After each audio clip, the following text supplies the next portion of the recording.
All right, everybody, welcome back. You know where we are, what we do. Back in Gotham. Yeah, Gotham's calling again, but this time it's for Joker. Folie à deux. There it is. See, I even tried to say it with a little... Lala? Yeah, a little something something on it.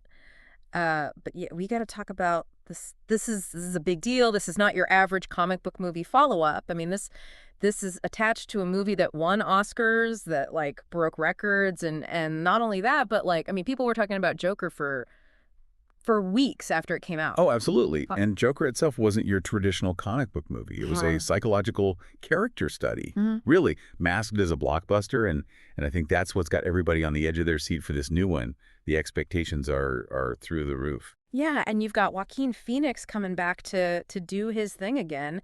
Man, that's got to be, talk about pressure, right? Absolutely. Followed that performance up. Haunting. He brought a real rawness to Arthur Fleck, and the way he portrayed that descent into madness. It was terrifying. It also, it made you feel for him, you know? Yeah, it wasn't just like, oh, he's the villain, haha. You're like, oof, this is rough. Yeah, absolutely. And now he's got Lady Gaga riding shotgun as Harley Quinn. That's interesting. Come on, right. Yeah, talk about intense roles, and I mean, she killed it in A Star is Born. But Harley, she's chaos in a sequin dress, right? And she's so vulnerable often at the, at the whim and the manipulation of Joker himself. He's that push and pull. Exactly. That makes them so fascinating, so watchable, I think. I mean, they're a train wreck, but you can't look away. It's that toxic dynamic. Yeah. And speaking of toxic and chaotic, let's talk about this whole musical thing. I mean, did not see that coming at all. A musical. Right.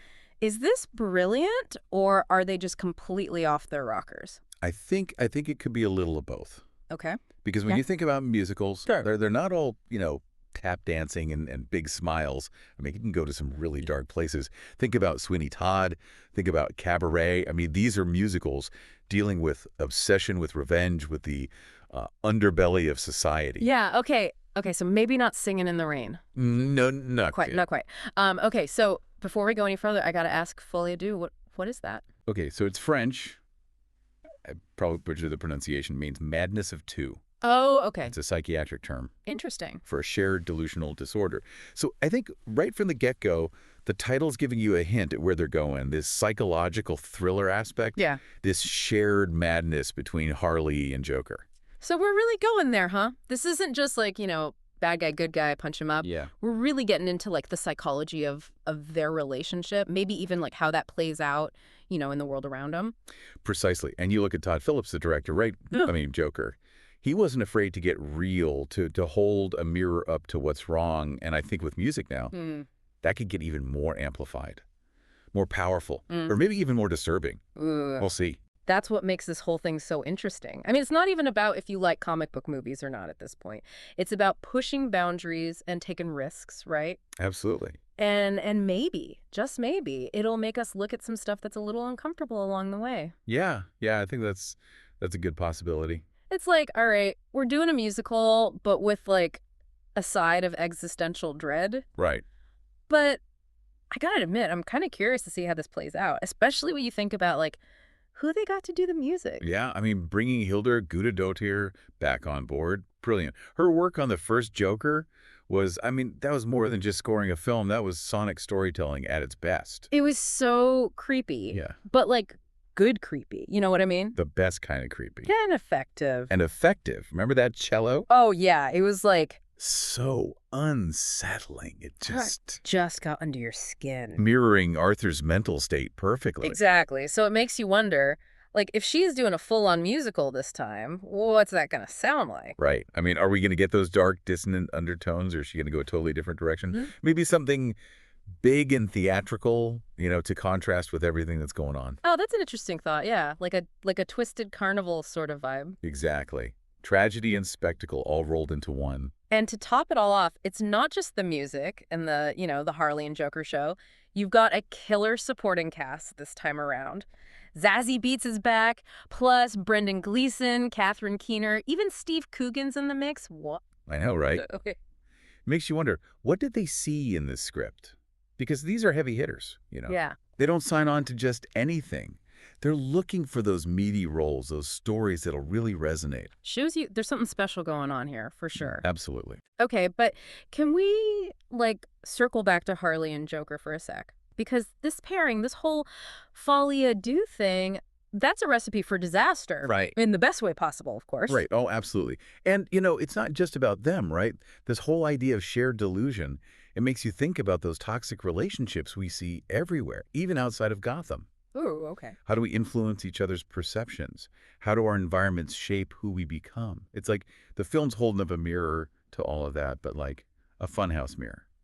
Whoa! I haven't even thought about it like that. That's a really good point. Yeah, and who better to hold that mirror than Todd Phillips? Right. I mean, the guy doesn't shy away from uncomfortable truths, does he? If his past work is anything to go by, we are in for a wild ride. Oh, yeah. And with that R rating, they're not holding back. Exactly. Okay. Which honestly is what this story needs. You can't tell a story about Harley and Joker about the depths of their madness without going there. You need that freedom to explore the darkest corners of their minds. It's like, buckle up, folks. It's going to get weird. Buckle up. It's a gamble, right? Oh, absolutely. A huge gamble. I mean, can you imagine trying to bring all this together? This is a, like, high wire act without the net. Yeah, I mean, you've got the challenge of taking these characters with all their baggage and making a musical worker, right? Right. But then on top of that, you've got everyone looking at this like, okay, top Joker, let's see what you got. So the pressure's on. So, like, real talk for a sec. Are you excited about this, or are you a little bit, I don't know about this? I think intrigued is the word that comes to mind. Okay. I mean, I'm really fascinated to see how Phillips brings this all together. Yeah. Like, is the music going to be there to heighten that feeling of madness, the darkness? Yeah. Or is it going to be almost like, I don't know, a weird juxtaposition? Like everything's falling apart, but hey, let's sing about it. Right, right. It's like, oh, my life is a mess. Jazz hands. Exactly. It's going to be a wild ride, that's for sure. It is, it is. But here's a thought, and I don't know, maybe this is crazy, but like, could this whole musical thing actually make us like feel more for these characters?